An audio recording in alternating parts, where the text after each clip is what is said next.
Hey everybody, welcome to Get Booked. I'm Jennifer. I'm Kate. And we have a new person today! Sam! How's it going? I'm Sam. I'm the new Adult Services Librarian here at Cregan Memorial Library. Sam just joined us this week. Welcome! And because we're in a new month, we have a new set of bingo squares. So, this month is Young Adult, which is totally all of our jam, so we are really happy to talk about books. Alright, what are we talking about today, Kate? We are talking about all the feels. All the feels. Yes.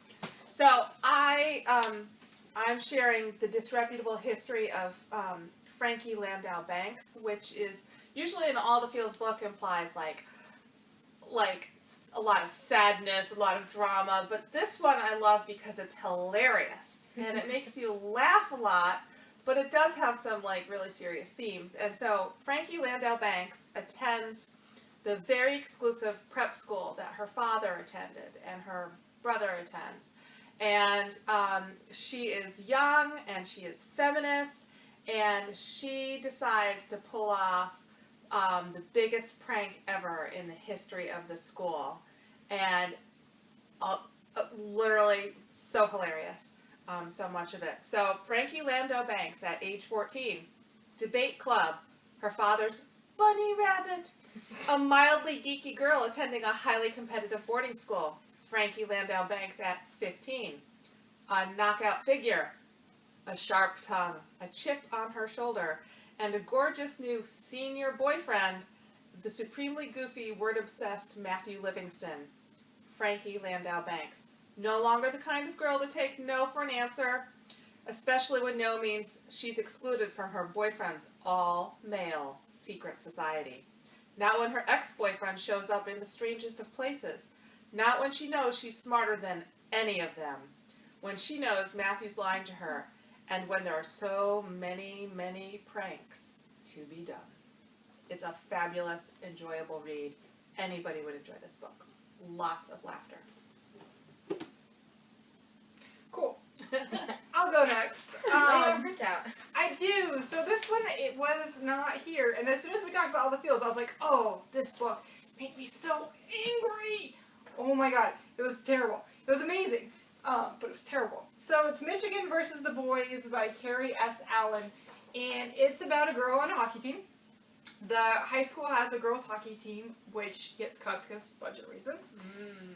So Michigan is really angry because she has to figure out how she's going to play hockey in order to get the college scouts looking at her. So she joins the boys team, and she's just as good, if not better, of course, than the boys. A lot of her team has kind of fallen apart. Some of them have gone on to play for other sports, and some of them have gone to just kind of play recreational. She's the only girl on the boys team, and the boys are not happy to have her. They're really mad. So they do a bunch of hazing, and it's terrible. And it's very angry. Made me dark very side angry. Of pranks. Yes. These are not the good These pranks. are not good. These are not the fun pranks that Frankie would pull. And it has a nice ending, and everything kind of comes through. But, all the rage in this one. All the rage. So we do have this. It's just checked out at the moment. Put a hold on it if you like it. My first one. This is a book that you can devour in one sitting, as I did pretty much last night. When We Collided by Emery is a breath of fresh air. It offers a different look at some young summer love. It's filled with the highest highs and the lowest lows. And the author creates a world that's filled with impulses and just the struggles of growing up. They tastefully add mental health and loss and grief into the plot.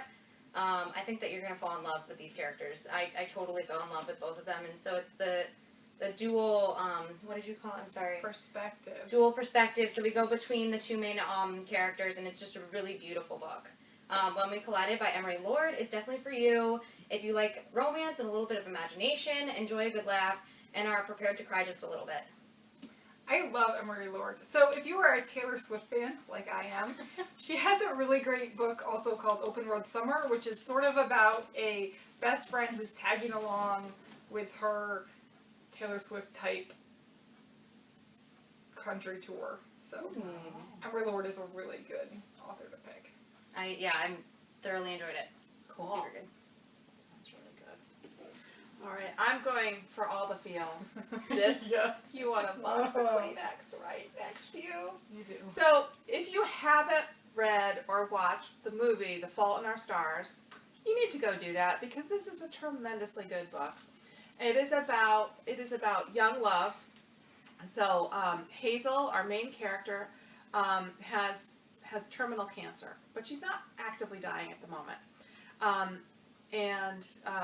But this guy shows up in her life. His name is Augustus Waters, and he had cancer a few years ago, and so they bond because of their shared history, because they understand each other. They understand each other's situation, and great adventures, and a wonderful romance, and tears ensue. It's such a good book. So it is a good book. It is not a romance. There is romantic elements. It is not a romance book.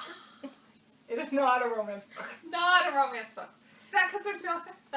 Are you going to spoil something? No, I'm not going to spoil something. But But yes, it has romantic elements. Yes, Yes. it does. It does. But I'm very picky about the whole romance thing. well, they fall in love. They do. So that counts for me. Your definition is a little stricter. My definition is so romance is happily ever after. So Right. at the end of the books, Yes. there is somebody together, and they will live happily ever after. In teens, it's happily for now because they're teens and they're not like gonna get married to the first person they fall in love with. Speak for yourself. Generally speaking, you don't do that. Some people do. It's true. In teen books, it's I rare. am married to my high school sweetheart, so yes. My life would be very different. Yes. I'm glad I'm not. Okay. But The Fault in Our Stars, wonderful, wonderful book, wonderful movie. Enjoy it. It's a great read. It is really good. Yeah. All right, my next also made me cry like a baby, and I thought I was gonna be fine, and I was like 20 pages away, and I just start bawling, and my little dog comes over and she's like, "Are you okay?" So it is very sad. You know it's sad going in though. So it's Second Chance Summer by Morgan Matson, who writes a lot similar. That doesn't make any sense. Who writes similarly to Emery Lord, like they have a very similar style. So if you like them, you'll like the other one. So Second Chance Summer, Taylor Edwards' father gets news that he's dying, basically. So they have one last summer with him.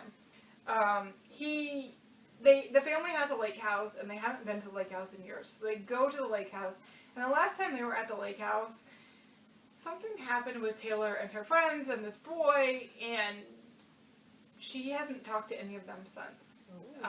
So there's a little bit of mystery about like what actually happens. She spends the summer actually working with her ex-best friend, which goes terribly wrong. It's pretty funny. And she sees a boy that she had a crush on, her first crush ever. So there's a lot of sort of second chance moments, like will they be friends? Will they bury the hatchet? Will she kiss the boy that she once kissed before? And then of course there's a really dark, sad moment. But it's really great. Minus all the tears. I don't really like crying, so I knew going into this I was going to cry. I knew going into The Fault in Our Stars I was going to cry. It took me 10 years to read The Fault in Our Stars because I didn't want to have that moment. So I don't generally read sad books, but this one was really good. Yeah. I really did like it. So sometimes crying is like a... It's a release. Yes, you want that. So if you do, this is a good one. Great. Apparently I really like these kinds of... I tend to read A these. lot of people do. And I it's just- just... And it's great. A lot of people want those books. It's And like I the never Nicholas know what Sparks to recommend. books. Yeah. It's like Nicholas Sparks, Lurleen McDaniel, like...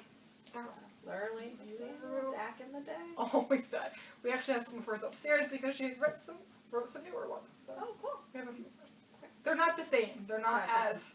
Usually the Lurleen McDaniel, the ones where like, they had some... It's kind of a It was little very bit the Fault in Our formulaic, Stars. weren't Like, somebody has cancer, someone's gonna die, you, like, meet a boy and you kiss and then, like, somebody dies. Like, generally that was, like, she wrote a lot of like similar different books like that. Right. I read them all. I read a lot. Sorry, Sam. No, it's fine. I'm enjoying listening. This, my second one is A Heart and a Body in the World by Deb Caletti. It was a nutmeg last year, actually, and I was really proud of myself. I read all the nutmegs last year. And a lot of them tend to talk about big deal issues, and this is no exception. So the main character, Annabelle, is on a cross-country run from Seattle to D.C., which, yeah, I know, and she's, in high school. This book took me on an emotional roller coaster. Like, I felt like I was running from Seattle to D.C., which I totally could not do.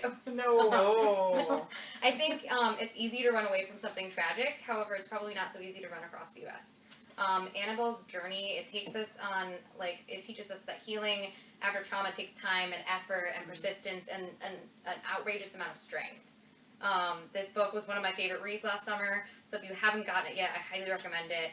If you like a story about overcoming obstacles, personal growth, and hope, then A Heart and a Body in the World by Deb Caletti. It's quite the title. It's totally for you. Yeah. Awesome. Thanks. So for those of you who don't know, the nutmegs are a list of titles that librarians and teachers Yeah. recommend. And students get And to vote, students, right? And then so the teachers and librarians create the list, and then the students vote for their favorite nutmeg book. And there's It's an annual program. It is an annual program, and there's different age groups for it. So if you haven't checked out the nutmegs, check out their list because they're really great. We have them all. We do. Most of them. Get ordering. I might have some ordering to do. Alright, so next week we'll have a new Young Adult Square, and who knows what we'll talk about next. Yeah. We will see you then.